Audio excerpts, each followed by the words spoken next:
us this gift of life. And we give back to you our thoughts, our feelings, our affections. We stop and we truly acknowledge your love and your goodness. Amen.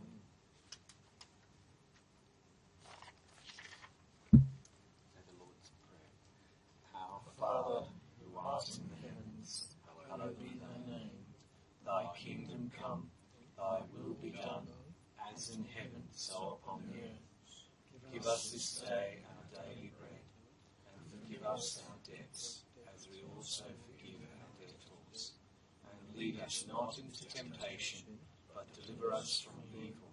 For thine is the kingdom, and the power, and the glory, forever. Amen. Let's move straight into it, because it's just such good stuff that we're looking at. And I want to share a very brief story and a brief scripture as well. So let's begin with reading through the parable. It's the part 2 that we're focusing on today. We'll read the first part anyway for context, looking at Luke 14. And he put forth a parable to those which were bidden, when he marked how they had chose out the chief rooms, saying to them, When you are bidden, any of you, to a wedding, sit not down in the highest room, lest a more honourable man than you be bidden of him. And he bade thee, and him come and say to thee, Give this man place, and thou begin with shame to take the lowest room.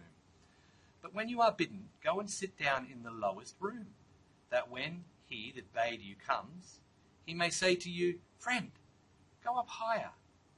Then shall they have worship in the presence of them that sit at meat with thee. For whosoever exalts himself shall be abased, and he that humbles himself shall be exalted. So that's a whole teaching in itself. And we went over that last month.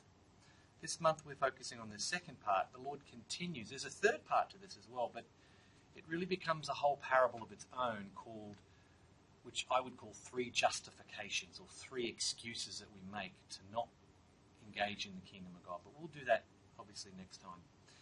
Then said he also to him that bade him, When you make a dinner or a supper, call not your friends, nor your brethren, nor your kinsmen, nor rich neighbours, lest they also bid you again, and a recompense be made unto you. My, I mean, who actually does this? If you think in the very literal sense, you have a party, you invite your friends. But he's saying here, do the exact opposite. And it's because of the spiritual meaning is why he says it. But when you do make a feast, call the poor, the maimed, the lame, and the blind, and you shall be blessed. For they cannot recompense you, for thou shalt be recompensed at the resurrection of the just. And we're going to really unpack the poor, maimed, lame, and blind, and what it means in us today. It's a beautiful parable.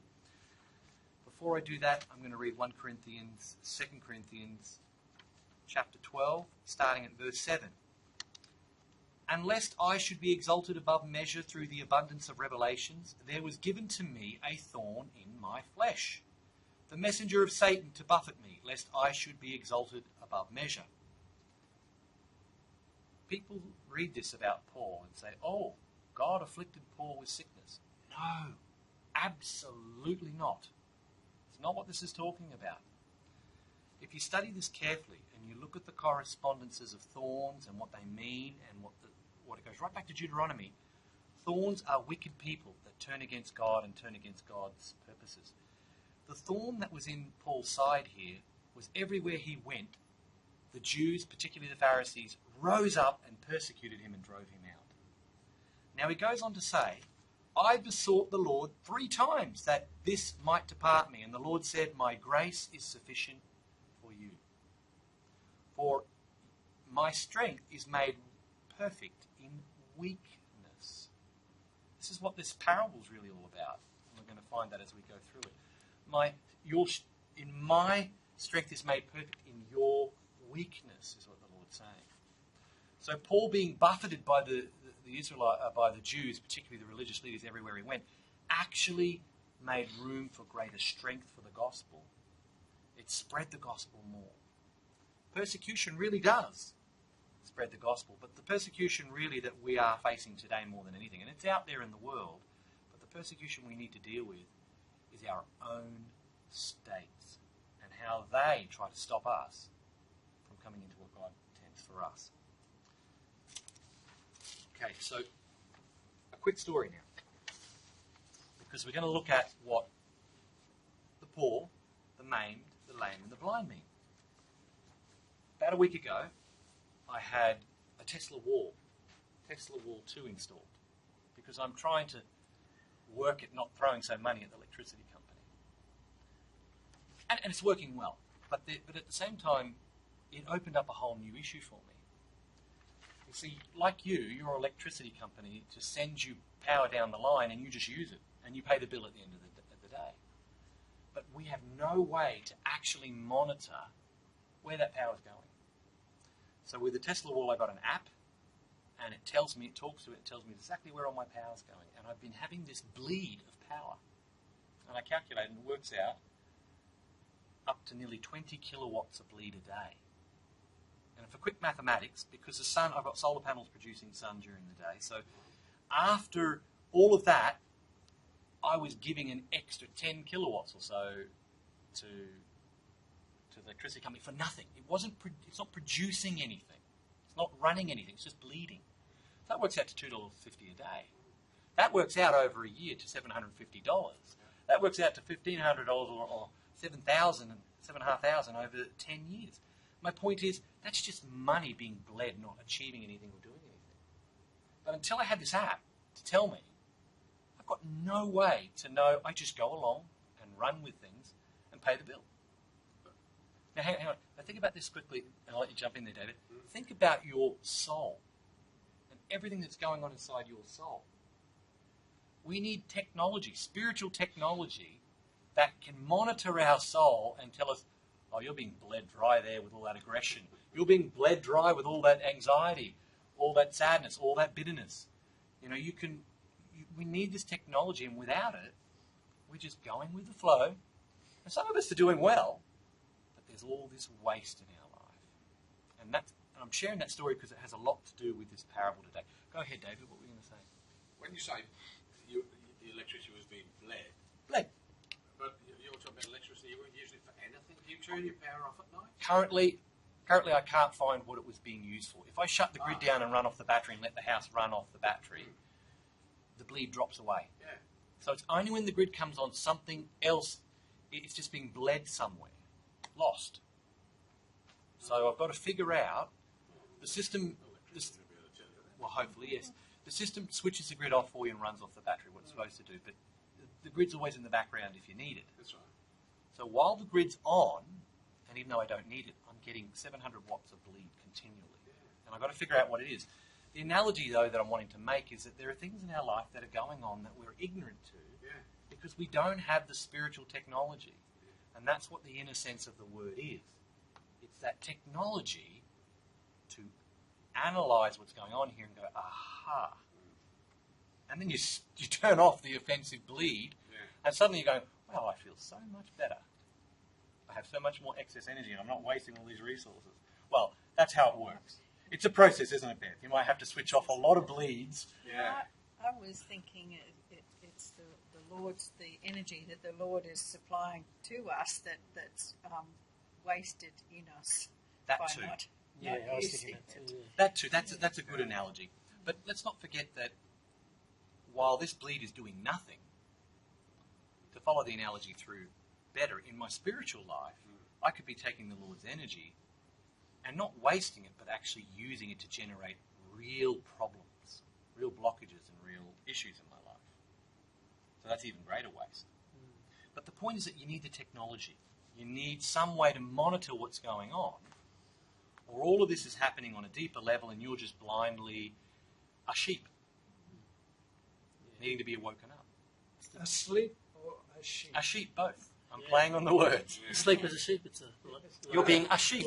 And the Lord wants to take the sheep and turn you into shepherds. That's what he wants to do.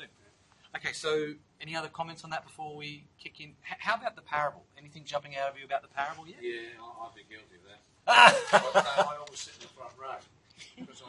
Well, we're moving on.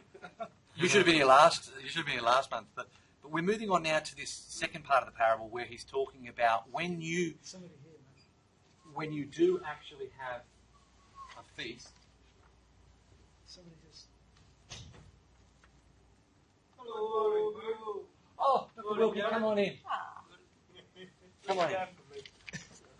We're doing take the lowest place. Yes, come and have a real. Because Come have a the seat. Lord is, you know what He's doing all over Brisbane. yeah. Closing Getting roads. stuck behind it. Come and sit down. It's the. Because the box. Good hour. Yes. I'm just going to nip into the Yes, go ahead. and We'll catch you up. We're actually doing the second half, which is where he says, after that he says, if you now go and have a supper of your own or a dinner of your own, go and invite the poor, the lame, the maimed, and the blind. And we're going to talk about what that means. Yeah. So what's jumping out? Because that was last month. He was saying, I've taken the wrong seat. But this month we're talking about you hosting a feast now, and who are you going to invite to your feast? I know who I'm playing. Who are you inviting, Chris? Those who want help. Those who want My help. goals groups. That's your goals group. Your goals group is your little feast where you invite those who really need And I help. have friends who don't want help, so they don't get invited. Well, most of the friends I used to use Fair I enough. need help. So I do invite my friends because I see a lot of help needed in the immediate vicinity. What I like about the analogy here that Chris is bringing up is that you're shifting it more into a spiritual focus, Chris, which is what we need to do.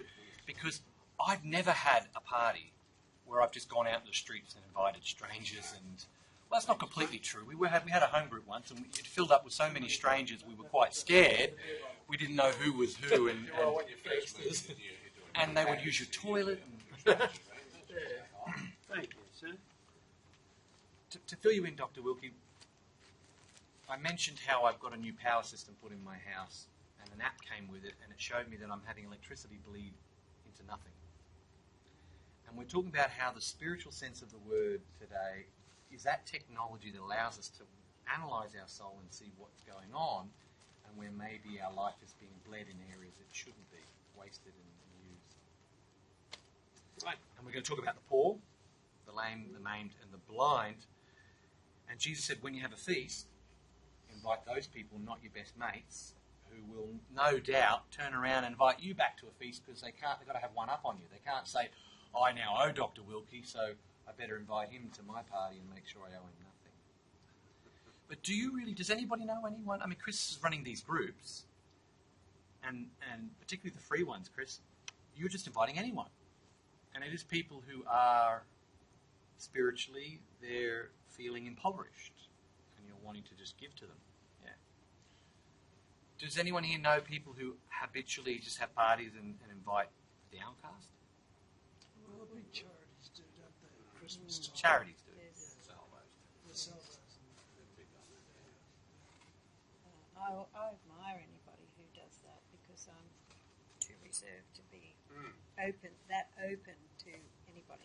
Just explore that for a minute, because what do you mean by reserve? Like, what's the issue there?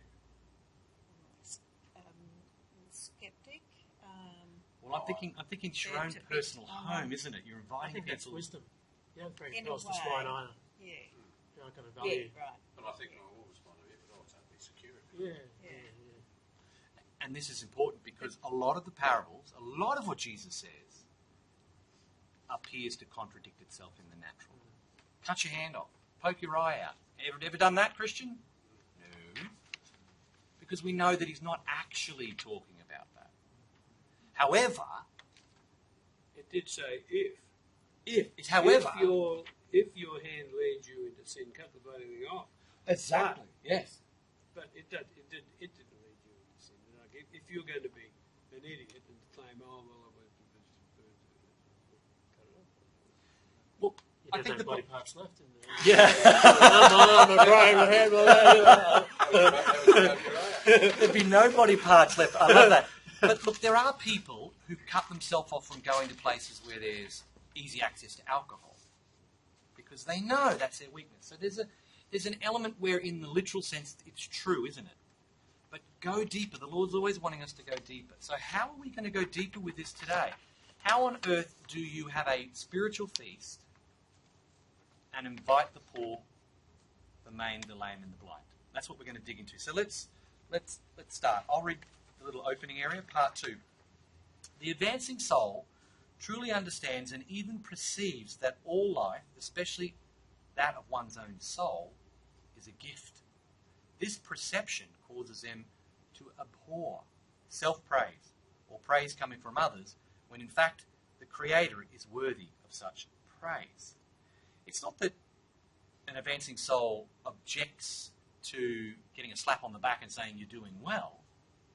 They don't care about that. The issue is they don't want their own inner process to slip into a puffing themselves up, I'm a superior person, all that kind of thinking. They want to stay in a place where they acknowledge that we all are gifts and everything we have is flowing from the divine. That's all. Let's read the quote here from Heaven and Hell. Everyone in heaven knows and believes and even perceives that he wills and does nothing of good from himself, and that he thinks and believes nothing of truth from himself, but only from the divine, thus from the Lord. Also, that good from himself is not good, truth from himself is not truth, because these have in them no light from the divine. Moreover, the angels of the innermost heaven clearly perceive and feel the influx. This is getting in the zone here, where you sense life flowing through you, and you don't interrupt that flow of life, because you feel it, and you go with it always. Your mind will get in there and take credit for things, and you shut the flow off. That's the part we abhor. Because I tell you, my mind will always lead me into sin. Like Chris said, you'll cut every limb off. But my mind, when yielded, becomes an incredible gift. And I get to enjoy the delights that come out of that gift. Okay, so it goes on to say, the more of it that they are receiving, the more they seem to themselves to be in heaven. They want to keep drinking that life flowing in. This being the belief of the angels, they refuse all thanks for the good that they do and are displeased and withdraw if anyone attributes good to them. They just want people to acknowledge that they are vessels and life is flowing in, that's all. I mean, it's nothing wrong saying you're a really good vessel, Beth. Thank you. I admire you as a person. You're a great vessel of life. You know, there's nothing wrong with that. You know this thing that just asked the angels that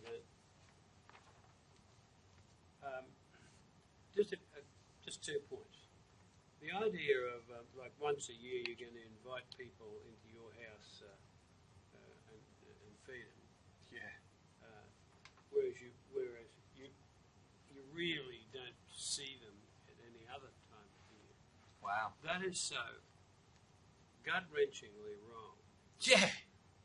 And it's like people that go over every Christmas carving off bits of ham over there at St. Vinny's. It's putting up Christmas dinners for people, and so that everyone can say, "Oh, gee, what a nice person you are." Look, has anyone here ever heard of the Juarez food multiplication thing? Apart from Ian over there, we're of a different era, aren't we? We're sort of a little older. Same as him. Look, You got me. what's your name? Dave. Dave and Chris. We haven't met Chris, and Beth. We have met. Yeah. Chris, this is Dr. Wilkie or Bill. Bill. Bill, this is Chris. Yeah. Both beautiful souls. Catch up afterwards. Look, now Juarez, unfortunately, it's across from El Paso, across the river from El Paso. El Paso's in Texas, and Juarez is in Mexico. Unfortunately, these horrible sort of whatever they call them, these crims, turned Juarez into like the murder capital of Mexico. Wow. But what happened was, some years ago, there were these Christians that used to meet in in the upper room in a place in El Paso, and they were reading this. And they kept on, invite someone who can't pay you back. They Yes. kept on. Yes. Anyway, they're looking across the river at the dump, at the rubbish dump in Juarez, and all the dust and sort of stuff. Did you hear the story? Anyway, every time they'd open the scriptures or something, it always come to that. So somebody said, "Hey, listen, coming up Christmas, why don't we take some Christmas dinners over to those people on the?" So they did. Now they worked out from counting them. They reckoned there was about 120 or something people they could see out there in the dump, and these people were just collecting rubbish and selling things, and etc. Anyway, so they got all ready. They had a couple of utes, and they had it already. And anyway, it turned out there was 260 or something. It was at least twice as much. Yeah, right. And when they got over to the dump in Mexico, in Juarez, they found out that the people on the south end of the dump wouldn't talk to the people on the north end of the dump, that they were enemies. It was just this thing. So anyway, they said, all right, okay, well, let's do this. So they pulled their vehicles up, and the people from the south end, they came up, and there were people chopping up stuff, and the people from the north end. And then something very, very strange happened, and this is written up. The lady said there was this little thing of grapes, and she kept picking out bunches of grapes, and they just keep coming out. And there was somebody else cutting slices of ham, and that ham didn't seem to get any smaller. And this went on, and at the end of the day, after having to make do, they'd prepared 120 Christmas dinners, and they had to do over 260. At the end of the day, they had so much left over. They had to drop it off at 3 different venues on the way back. Now that started something. So long, and that there was this food multiplication thing that happened, and but they had the one thing they had to do. They had to give it all away. It had to be. It had to be freely given. It had to be gifts, but they had to give it all away. And this happened. Now, I haven't heard what's happened ever since Juarez became the murder capital of Mexico. But that was very firmly attested to. Isn't it interesting how evil comes in when good is manifesting? Evil finds a way to try and stop it, doesn't it? Yeah. The thing here too, and this is thank you for that story, it's beautiful. The thing here too, and we've got to remember this, like all parables, there's a point the Lord's getting to. We can become too literalist and we miss the point. It's about analysing your motives. Why am I doing this? He's saying, are you trying to get recompense? Or are you simply doing it for good's sake, for the sake of good itself? And we're going to actually talk about the difference between brothers and friends in a minute too, as well. Go for it. Okay, well, do you want to read to call? You want me to read? Yeah, go to call, yeah. A desire for two minds to meet in conjunction. A desire for good and truth to join. This is being called to the feast. All right, To be called to the when everything has been made ready in the natural to accept an influx from what is interior or higher, and to link itself to what flows into it, the natural too possesses that inclination, which is an affection disposed to accept the celestial of the spiritual. The one accordingly becomes compatible with the other when a person is being renewed by the Lord. This is from Secrets of Heaven. 5:244. Now, the Just pause meaning for a sec. of What do you think? So what's that saying to us? Just quickly, what's that saying?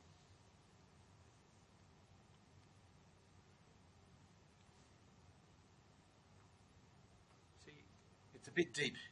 Go on. I don't think that this stuff, that Swedenborg stuff, all this stuff, is actually what is just actual fact. It's just actual truth. Yep. And You've got to get it into application, haven't you? You've got to get it from beyond fact into... What it's saying is that when your mind starts having desires to do good, to have a feast and invite people that you can't reward, what it's saying is when you have these desires for these things, you're having them because the Lord sees you're ready. You're ready to experience this new level, this new state. So your natural mind starts having these desires, and there's things going on in the spirit where you're going to grow and change and become a new being because of it. And so these desires are coming from God. But it goes on to say, see, this call, when you're being called, when you're feeling something pulling you forward and saying, there's something I'm not doing in this life yet. There's something I'm not achieving yet.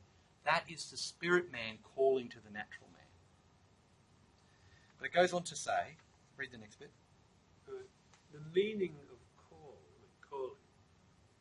as arranging into order, for the reason why they called together, was so that the truths of faith and the forms of the good of charity might be set forth in that organized arrangement. So it's telling us that, getting into the understanding, spiritual understanding of this parable, if you call a feast, invite poor, the lame, the maimed, and the blind. If you're feeling something rising in you, calling you to go and do something more in this life, it's because the Lord's put it there, and it's not so that you can get some glory out of it, you can look like a good character who does good works or whatever it is. It's because there's going to become this magical event where that which is poor is going to become rich. That which is lame is going to become walking again. That which is maimed is going to become healed, and that which is blind is going to see. So, And when it happens, yes, it's fun. oh, it's fantastic.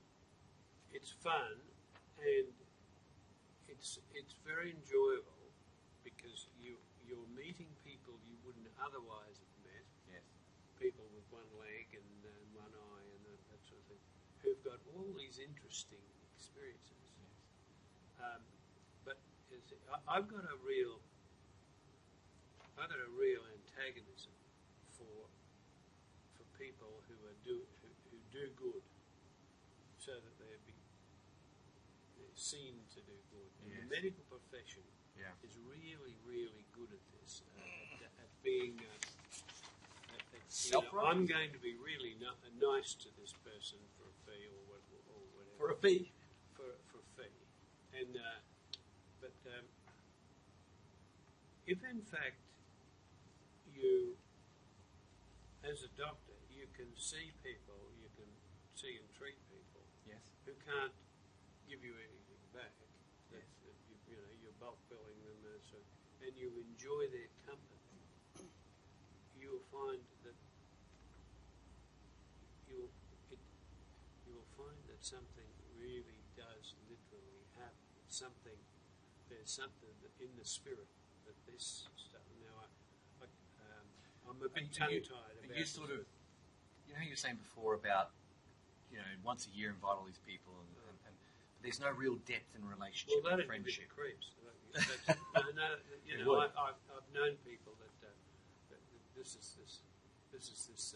They're going to prove just how good they are, Yeah. or how something. They would be better off not even doing Yes. it. Yeah. The people who are being invited, they feel such second-class citizens that the experience is not a good one. It's a negative one. And there's no real friendship No. or brotherhood.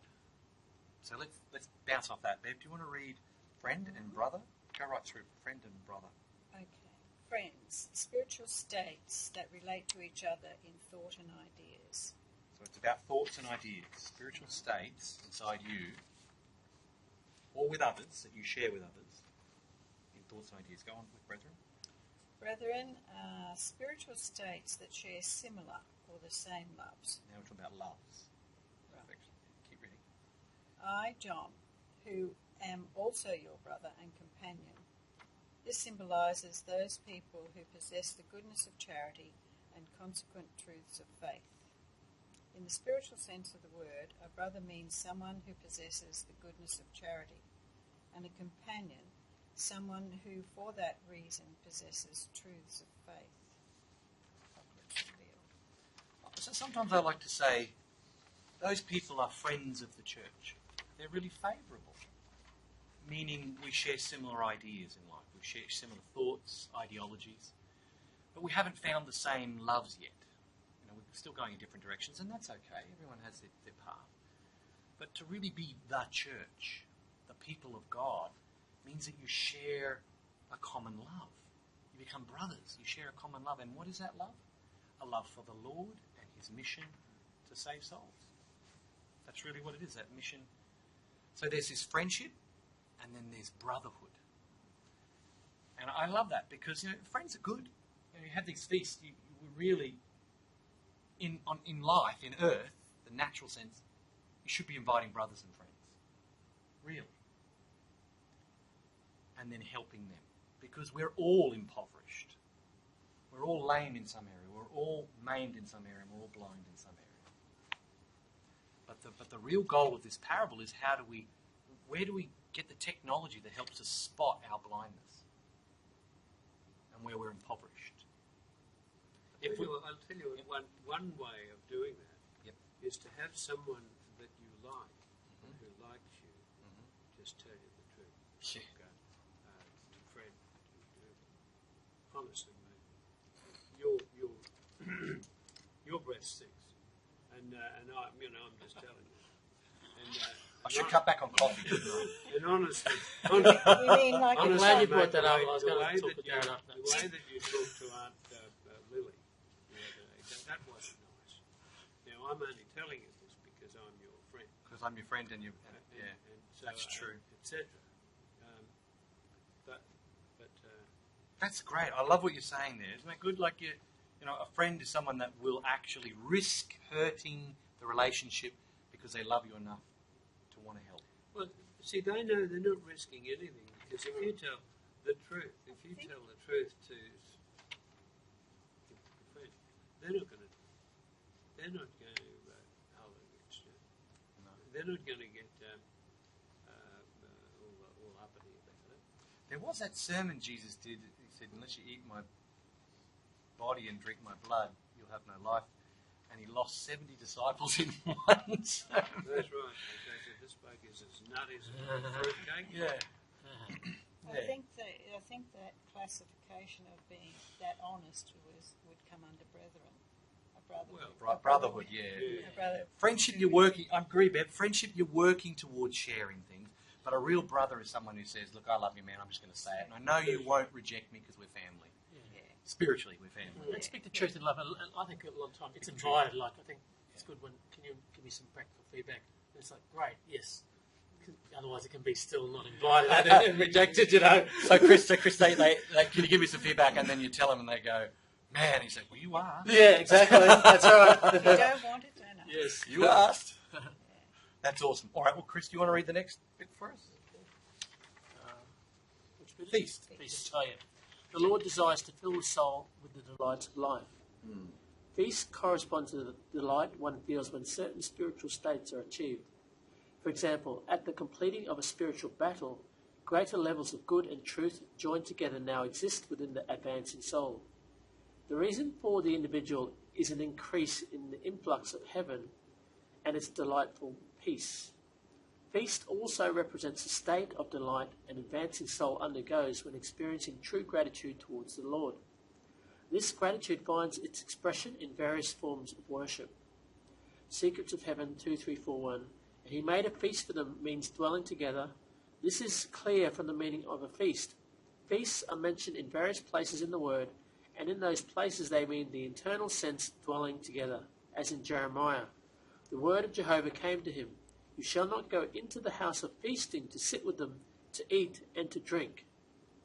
And Secrets of Heaven, and let them hold a feast to me in the wilderness means in order that they may worship the Lord with gladness of mind in the obscurity of faith they live in. The fact that holding a feast means offering worship with gladness of mind because they had been delivered from slavery in Egypt, or in the spiritual sense, because they had been delivered from molestation by falsities, is made plain by the feast of Passover. They were commanded to celebrate this each year on the day of their departure from Egypt, and they were commanded to do so on account of the deliverance of the children of Israel from slavery. That is, on account of the deliverance of those who belong to the spiritual church from falsities, and so from damnation. And since the Lord delivered them by his coming and raising them up with him into heaven when he rose again, therefore this too was done at the Passover. This is also meant by the Lord's words in John. Now is the judgment of this world. Now will the prince of this world be cast outdoors. But I, if I am lifted up from the earth, will draw all people to myself. John 12:31-32. What do we think of that? Think about this parable now, and Jesus is saying, if you calling is that desire for truth and good to come together, a feast. Feast here is you're looking for states of delight. You're looking to worship God as well. They're the two meanings of feast. Looking for states of peace and delight, and you're looking for gratitude towards the Lord. I know I was driving on the highway this morning, and we were running a little late, just all morning with the traffic and everything. And I turned over I saw on the service road all these police cars. Oh, I thought, are they doing, the girls commented, random breath tests. We went a little further down the road, and this ute had smashed into a pole. They backed the ute off. You could see the indent of a pole. The whole bonnet had been on fire and it was all crisp and black. And I drove past and I thought, being late's not good, but everything is okay. You look around and you think that things going bad, there's always something worse in the world than what you're going through right now. And gratitude can be stopping and saying, God, I'm really grateful that you brought me here thus far. I'm grateful that I'm not in Egypt anymore, that you've freed me from molestation of falsities, that I don't hold these ideas anymore. And Lord, I want to say thank you by not pridefully, but helping others find their way out of their frustrations, their pains, and their hurts. And that's the feast, this delight, being thankful to the Lord, but also wanting to have others come together and share in that experience. I bet there's a lot of people who were... I got stuck in traffic twice getting here. You said, yeah. And you were a bit stuck up there. I've been taught patience this morning by the Lord. Well, you're a doctor. You know all about patience. Now that was uncalled for. Just on a very... As your brother in Christ, I have to say, mate, that was uncalled for. Right. Okay. Just on a very natural level, having a feast on your own is not as much fun what a great as point. it is to share with others. It's sort of like my feast. You're it's like, this is good. You're a special person. He's a chef, is he, this bloke? Yeah. Must be. No, I love it. The thing about feast, isn't it? Look, the difference between a meal and a feast, for me, carries this idea, Bev. It's just so big and voluptuous that you've got to have someone to come and help you eat it. Food can be necessary, but to have a special occasion for food and to share it with it. And now we're really getting to the crux of this parable, Bev. These special occasions, setting aside special moments. When you wake up in the morning, take 1 minute before you get out of bed to lie there and think about what you've got to be grateful of. I do that every day. Wow. Every day. It shows, David. It shows. There is all good stuff. Yes, yes. I've always been grateful ever since I was a kid. My father was a great reader of Swedenborg's writings, and unfortunately he conveyed a lot to us in the way we lived. He didn't push the writings on us. I never read a word, in fact. And all he said to me was, be grateful for whatever gifts you've got that you develop and you see for yourself and use them wisely. He said, don't think you can be the smartest card in the pack and know everything, but just whatever you get, you'll look at other people and you'll say, well, he's smart, he's a doctor, you know, he's clever because he can work this camera and all that sort of jazz, which I can't do, and I couldn't think like Speak several Bill languages. as well. But I've always tried as I go forward to say, okay, this sounds terrible. So I've always been a great talker. I've been a salesman all my life, if you like. And I find that's one of the greatest attributes I've ever had. I can convince people that get tongue-tied and mates that ask me difficult questions. Like just recently, a mate asked me to help him euthanize himself. And I talked him out of it and said, we can do this together, but you've got to get your brain on a different plane and start thinking of survival and going forward again. And he's done it. And now he's got another problem which he's battling.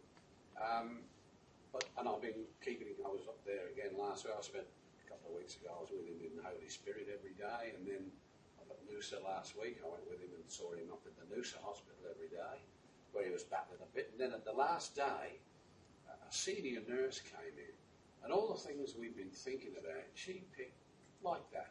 One woman just put her finger straight on it, and she said, Graham, we've got to get you out of this ward and into rehab. Nice. You've got to start seeing a bit of sun in your life again, and you've got to start communicating with people again, because he's a great communicator as well. He was a salesman.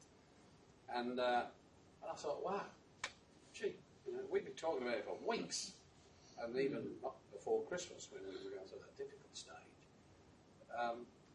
We chin-wagged about this now for 4 or 5 months, and then this woman comes in and just puts her finger straight on the pulse, and he's now been moved into rehab. And I rang him last night, and wow, the change in his voice and his outlook and his approach, unbelievable. See, that woman coming in is like that spiritual technology. Yeah. It's that scripture coming at the right moment. It's that truth. As you say, you haven't heard a lot of the Well, the writings. technology was she knew what he needed. She knew what he needed. Yeah. And the To get out Lord of that knows bed. the Lord knows what we need. In our moments, in our sacred moments where we're having our feast, we're setting aside a moment. And I love the fact that you've always done that. And I'm suggesting first thing in the morning, before you even get out of bed, lay there for an extra minute and be grateful. Think about things that you're grateful for, because I promise you as you get up and go out through the day, there'll be lots of reminders of things that you're not grateful for. Things that you know, like the life will throw things at you and say, traffic, hateful people, a bomb going off somewhere, people doing horrible things to people. So starting the day that way, we're setting ourselves off with those sacred feasts, those sacred moments. But what we should bring to the feast, who we should invite, this is the key to the parable here. And I think it's a good, what Bill was it? What Bill said, what David said, like Bill said, and I totally agree what he said. There's people that go to these things and invite these people once a year and they don't even like them. They don't even want to see it again. They smell, ew, get away from me. And yet, David, I bet you like this guy, right? You have a genuine love for him. Yeah. Because love is what changes people. That's Love, it. that's the key word. Love. Love. Yeah. That was You the know, last word my David, father you were said. just so lucky to have a father that you could talk about those spiritual, those deep issues. Well, we didn't really talk about it. It was just the way he lived. Yeah. And I saw what he did in the You're lucky to have a father like that, hey? Yeah, you know, I would have liked with my own father. I would have liked to be able to have a conversation with him, but he was always. It was that he had his traumas when he was a kid. His father died when he was 30, unexpectedly, and he would. I would have really liked to have a conversation with him. But number one now. There's number two issue here about that nurse who put her finger on. Yes. Glad you're bringing her back up. Well, I started work this week on Tuesday. I'm back at work after my bypass, and I must have done this one sermon now for about half a dozen times this week, and it's about Wilson Van Dusen. He was this psychologist, and I was just reading this out to my wife as I downloaded one of his books in my Kindle. He said his observations about the way that men, and I'd use the term masculinity, deal with things, is that masculinity will decide on a position and sort of hold it, like, you know, I believe this, and you're not going to talk me out of it, etc. Now, whereas femininity, I've always been absolutely fascinated with femininity. My wife is an absolute mystery to me. I've been going steady with her since I was 15. But femininity is this mystery. And femininity, I've been using this sort of gesture. See, femininity does that. As men, we come up with a brick wall, and we decide, well, we're going to. Am I just going to kick that bloody wall down bit by bit, or just etc. Or die trying. Yeah. But the femininity does that, and said my wife's a psychologist, and some years ago she actually had referred to her in the 1 month 3 lesbian women that they didn't know each other, and their problems were that they had problems with their partners. Anyway, Suzanne spoke to one of these women on 4 interviews, and the other 2, 3 each, and they independently decided that lesbianism wasn't for them. They decided that whatever they were they went off and were lucky enough to find really nice men, got married, started having babies, and as far as I know, everyone is living happily ever after. So the question is, what was my wife doing? Now, we suspected that she had on her side of the desk a little golden bag of girly dust, and she was sprinkling these women with girly dust. But that isn't what she was doing. She was saying, look, I can see how you'd be very, very hurt, and I could see how you'd want to remember. But when you're sorting this out, is there some way that you could say it without making it worse, like without, you know, could you sort of just do that feminine thing? Because the marvellous thing is femininity works. Femininity, you in your family, it's your wife's femininity holds that family together. Yes. It's femininity safeguards. Femininity makes things work. Now, we need that masculine thing. Like there might be a spiky thorn bush out in the backyard, and it's got to be pulled out. Have half of those women sort of discussing that. It's not going to get anywhere. You've got to get somebody, some male, just get out and drag the damn thing out. It's that strength of purpose and that sort of stuff. That's masculine. But the femininity of what's his first name, your friend? Was it Graham.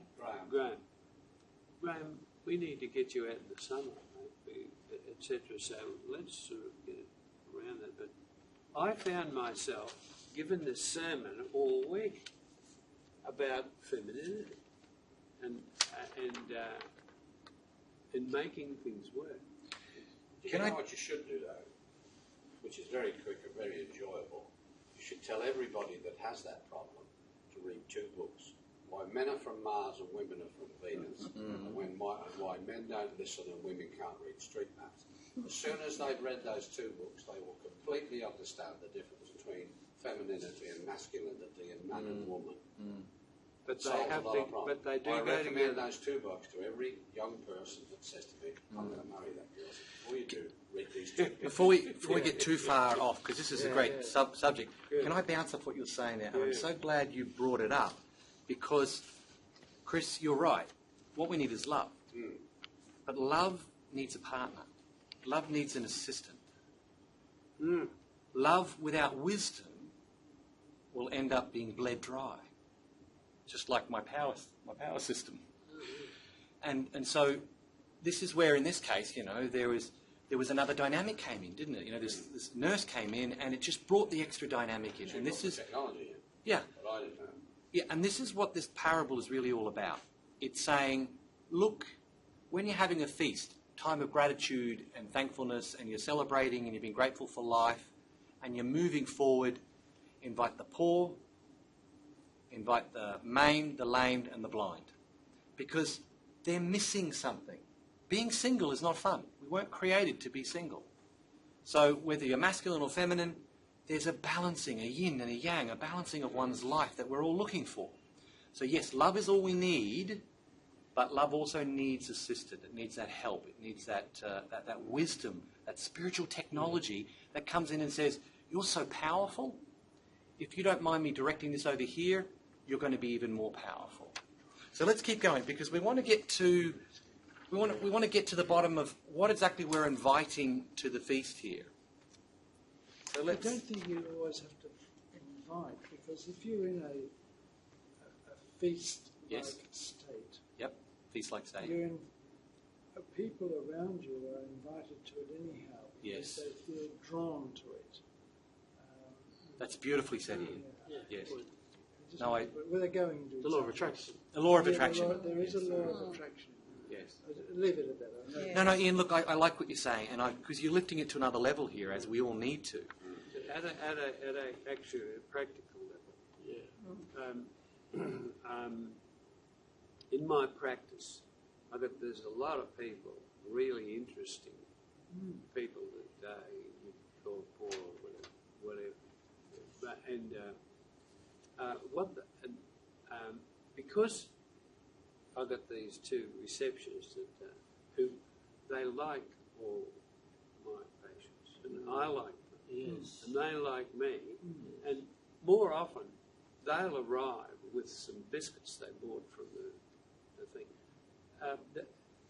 They'll create a little feast. It's when you like people, you're in a bit of a feasty sort of mood. So you're right. The feast will. You don't have to throw a feast. It doesn't have to be a person. There's all these little feasts occurring with people arriving That's with right. just thought you might like a such and such. Yeah, and, Yes. and I think that's the key, because this word love has been just, it's a sacrifice. I'm going to make. It's just liking people.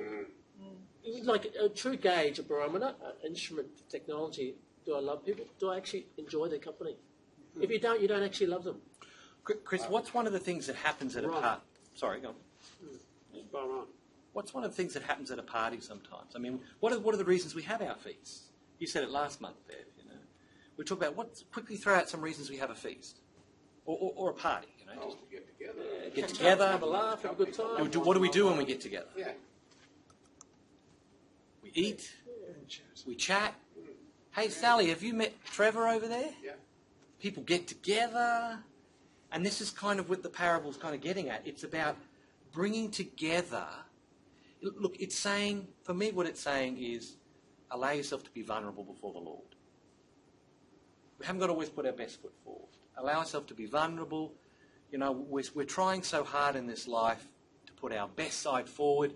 But when you come into the Lord, you bring the poor, the maimed, the lame, the blind. You allow those parts of your life that need growth. Sally needs to meet Trevor. We've been trying to get them together for months.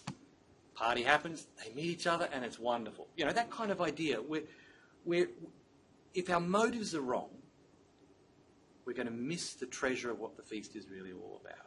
But then Yes, go on. we've got to create our own way, what suits us. We've got to create those opportunities for such feasts. Right. Now, for example, Right.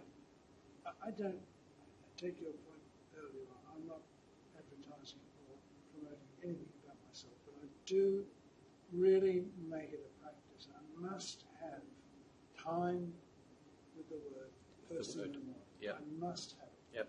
And my day really doesn't get working if I don't.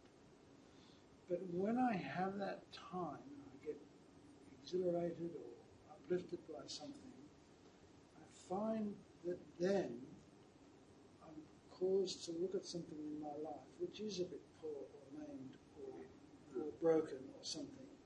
And I haven't looked for the poor and maimed first, but You've come sitting you've with come the to word, the Lord. then I become aware. Yes. I become aware of something that's not where it should be in my life, Right. and that's for me. That's a feast occasion. That's a feast occasion. That's Hey, what this I is- think. Lightning, man. It is enlightening. This is a great point you bring up, because if you invite someone poor to your party, who hasn't eaten properly in days, but you really like them, I mean, this is a good event, you really like them, you invite them, and they say, man, I love this food, I haven't tasted curry like that before, and what'd you do to your popcorn? Oh, a bit of organic natural yeast on there. Oh, and they're just having a feast. They're coming away, whatever, like, my wife does this thing with popcorn. I she think puts of Renee, man. a bit of organic yeast on the popcorn. Just give me It the bad tastes- stuff tastes instead. delicious. Anyway, The real stuff. my point is, you come away, that person's coming away happier, not sad. When I bring my poor states, my maimed states, my lame states, and my blind states to the Lord, it's not a bashing session. It's a fantastic feast. I'm getting healing. I'm getting hope. I'm getting courage.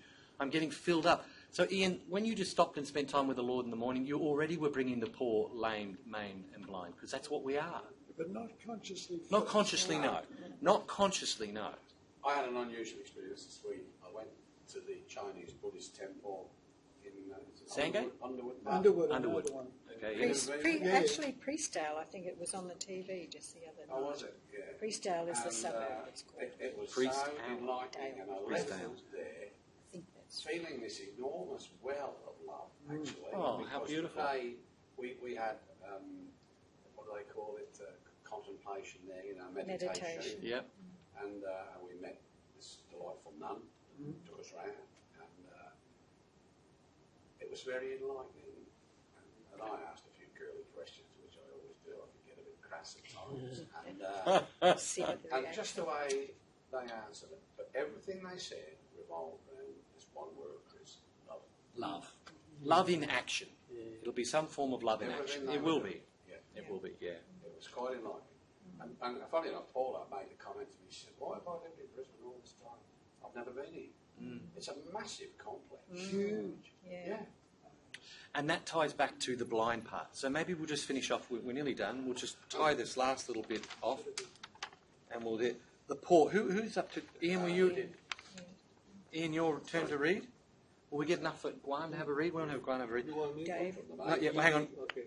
But we'll get Ian to read Paul So- first. so- Read Okay. Paul. Okay. The poor, is it? We start Yes. there. A state of goodness in which there is a lack of knowledge and understanding. Have we got that? So it's a state of goodness inside you, but you're missing that technology. You're missing that nurse coming along and saying, I know exactly what you need. So there's a desire for Jeff, not Jeffrey, Graham. Sorry. Desire for Graham to get well, Yeah. but you just needed this nurse to give you an additional push. Okay, so Paul, let's keep going. Each soul feels the influx of the divine in various different ways. We have all experienced a longing inside us to do something of significance and purpose. That is, to have a deeper meaning to our lives. If we are struggling with how to move forward into our life purpose, it may be that we are suffering from a form of spiritual poverty. Okay, I'll read the next one too. Okay. The main. Hidden evil within that brings its own form of punishment which cripples the soul. The maimed. The main. Sorry, do you want to comment? Yeah, well, does anyone want to comment on that? The maimed. Can you think of an area in your life where you've maimed yourself? Oh, yeah.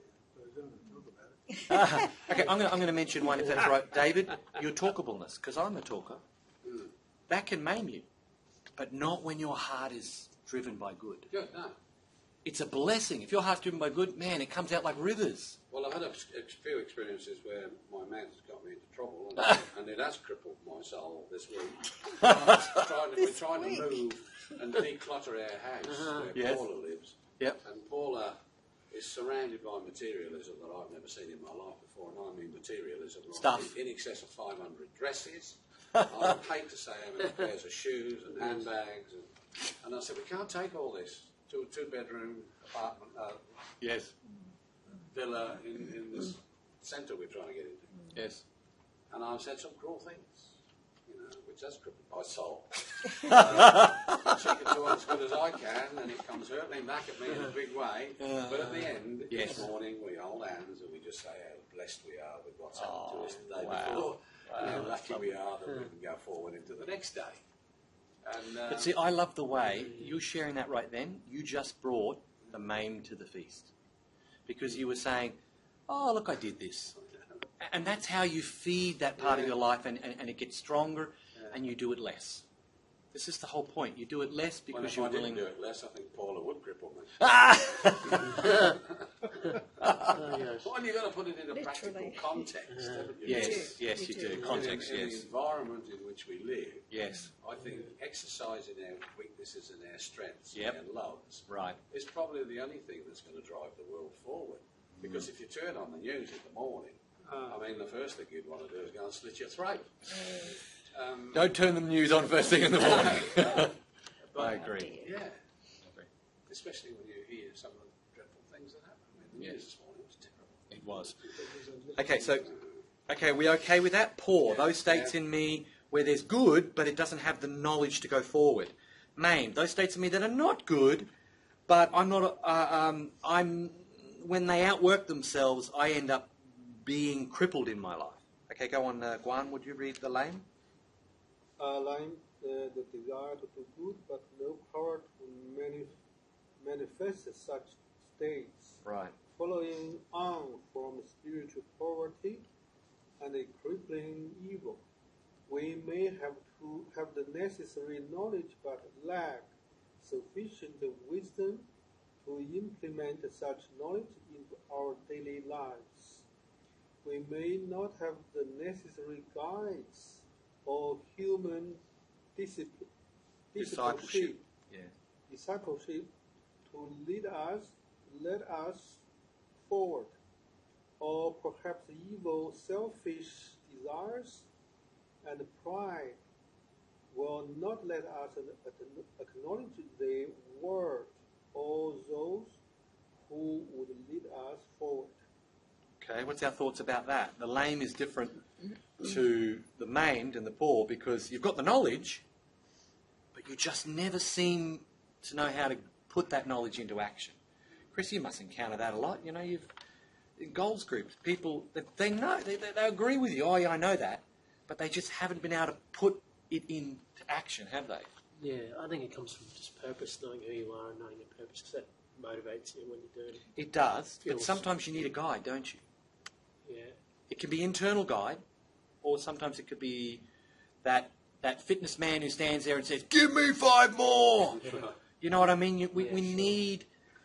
This is what it means to be lame. We know what we should do. We have the desire, but we just can't make that limb move.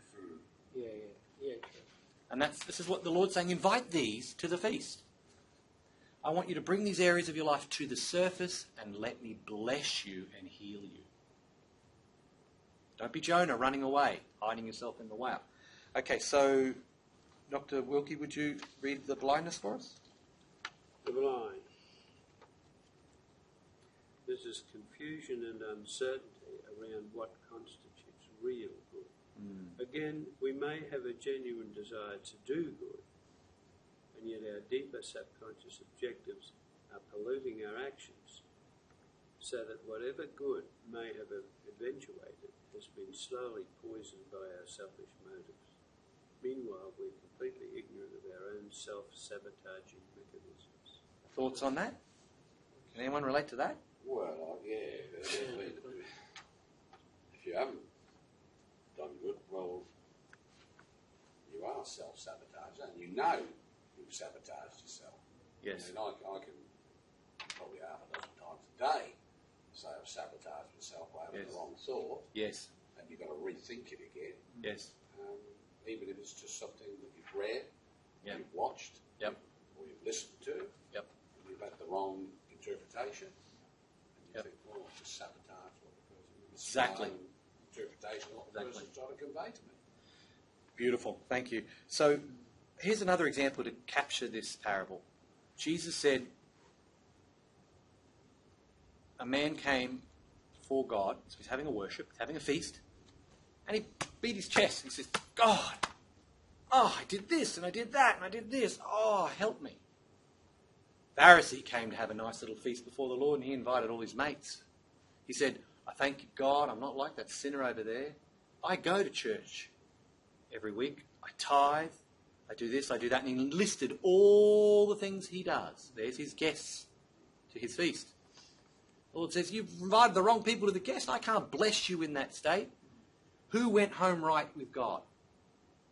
And the answer is the man who beat his chest. Because he came and let himself be naked before the Lord. And the Lord says, it's okay. I love you. Let's work on this. Let's heal this. Let's bring these things that you bring to the light and heal them. They're the ones who go home healed and right with God.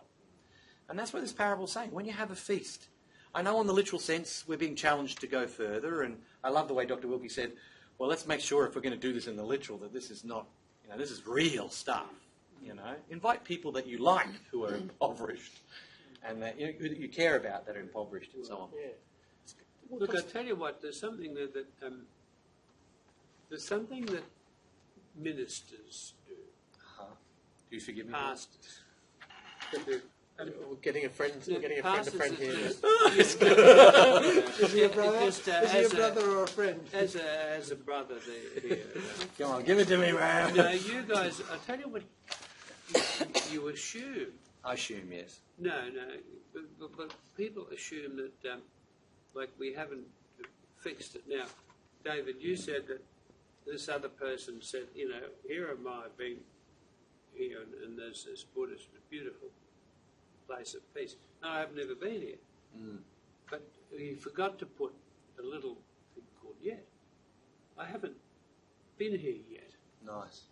And there is a tendency for people like you, brother, to keep pointing out your own failings, like that. Oh no, we should do this, and we should try harder to do that, and we should. In actual fact, quite often, just and I'll tell you where I'm coming from. I will see a patient who's been maimed emotionally as a child, and who's now lame, because everything that they do is all sort of affected by this fact that I'm not good enough, and etc. etc. Now, I could sort of enhance that. Oh yes, well now what you've got to do this, you've got to do that, you've got to do that. But quite often the best result is achieved by, look, would you like a Scotch finger biscuit with your tea or coffee? How nice to see you. I like that colour that you're wearing. That's I can't tell whether it's a burgundy or such and such. That you actually pay attention to this person without them having to do something to it. But there's, this is the stock in trade of my brother here, the minister. True. Yeah. Whose job it is to point out little ways that we could improve. Yes, that's true. But sometimes you might forget that little bit on the end called yet. Yet. Because we're always, there's always a possibility. Yeah. But one last comment. These parables, the reading the Gospels, it's just so amazing. Was there any human being in history who was able to put his finger on, just literally? None like the Lord. Those parables, they're absolutely and utterly spot on. There's no, you don't even have to. They're just so marvellous. Self-evident, aren't they? Oh, yeah. Just on just that, so do you want to read us through the last paragraph? Right. Last little bit about the blessed? Because here's the yet. And can I say one thing that I am very aware of, because you're so right in what you said about the minister having to, almost point fingers. For me, in my own journey, I really learned to become comfortable in my own skin before God in having weakness. And like we read you weren't here when we read it. But Paul, I started by reading 2 Corinthians chapter 12, where Paul says, in my weakness, God's strength is made complete. And that is the other side of it too. When we get through the process, what we learn is it's okay to be broken before God. And in that, God brings these beautiful, incredible gifts and moments, doesn't it? You're a talker, it's a gift. Yeah. And what the world says is a curse turns out to be the best thing. But, sorry, go on. I was talking to you last Sunday, and I had this little half question in my head, and then you were telling me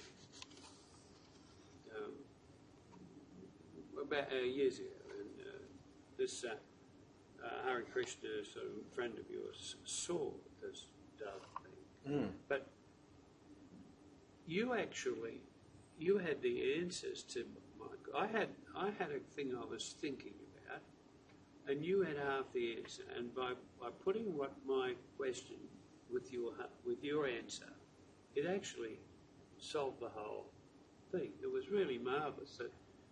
But we might only have half the answer, But it's enough. but it's good enough when the Lord provides the love to go with it. The love to go with that. Beautiful. Wow. Right. The blessing.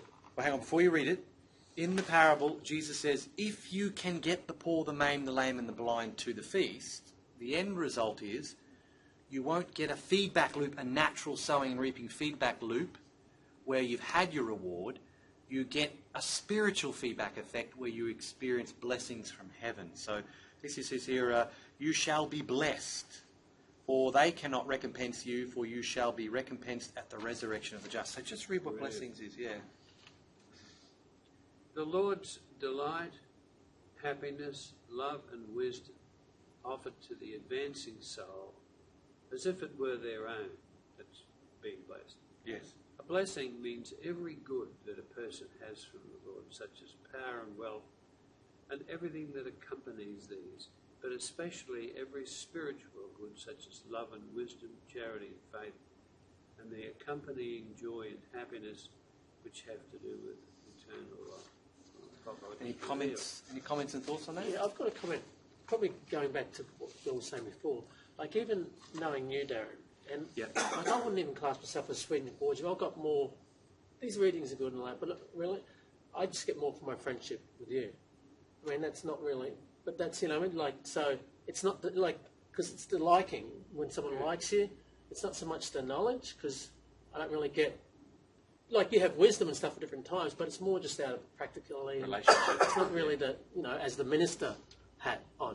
Yeah, for sure. You know? I get that. I suppose my point of view is that who you are as a person, who I am as a person, is a sum result of all of those experiences the Lord's given me, including the love moments and the wisdom moments. Yeah. So the spiritual technology that's operating in my life, allowing me to see stuff in me and work on it, then affects our friendship. Yeah, because I just wanted to bring that. Yeah. I see the knowledge too. Darren, sometimes I just go, oh man, just stop with the knowledge. let's just get practical, man. You know? Sure. Yeah. But I'll tell you what, Chris, Yes. look, I think that what you're talking about is something that I've experienced. It's got something to do with age. And I suppose in the last, say, 5 years, it's to do with this. When you get older, it's to do with the spirit. Yeah. And I think that when I listen to things that Ian is saying, he and I seem to have a few things in common, and I think it's age. See, these things that you guys are young, you're like you're functioning as young men, as you should, and I also agree that that anything that is real should be revealed in the way that people behave. Yeah, that's right. I think that this when you get older, like reading Swedenborg and other Literature. other people, it is more for the older mind, is where the spirit seems to be asking these questions and wants answered. So, like, there is a bit of an urgency when you're 75. You think, look, I'd like to know the answer to this, but within the next 10 years, if you don't mind. But with you guys, you're busy Living. learning. Well, not living, but yeah. And that's the way it should be. Mm. So that's really good. We've got to close. What's he worrying about? I think the other thing too is that we're so dynamic, we're so multidimensional as a being, that different questions come to people at different times. Right. And some are staying with people longer and some are less. And yeah, so look, I agree completely with what you said. And I think there are sometimes young people that have those questions, but not so much. But yeah, I agree. Look, this has been fantastic, guys. Yeah. I hope you've really got something out of that. When you have your quiet times alone with the Lord, feel safe to feel vulnerable, and I'm sure you do. But that's what the parable's really about, is that allowing ourselves to be vulnerable. And when we're together, learn, like brethren, to truly be vulnerable with each other. It's a wonderful place to be. Not having to put our best foot forward all the time and hide and try and pretend like we've got everything together in our life when we don't. Let's just say a quick prayer. We've gone a bit longer. Did Dave want to say something? Dave, sorry, Dave. Well, I was just going to make a comment that sometimes if you're trying to teach younger people, it's me and Ian trying to teach you guys. Something I've always suggested to young people is if you don't want to read the Bible, or if you don't want to read spiritual things, you don't want all that gobble you've got poked down your throat, read two books. Read Treasure Island and read Mysterious Island by Jules Verne. Wow. You'll know everything about the human psyche, about love, and how you care for one another, and how you can find a lost soul like Ben Gunn, who didn't lose his faith, and how Dr. Trelawney went out there. And similarly on Mysterious Island, how the men lived together that came from all different walks of life, and how they melded into a community, then found another community. Yes. And it was all done through love. Yes. Praise the Lord. That's the one motivational thing my father pushed out my Yes. every day of my life. Did a good job. Come on, let's. Is he still with No, us? he passed away a long time ago. Let's pray.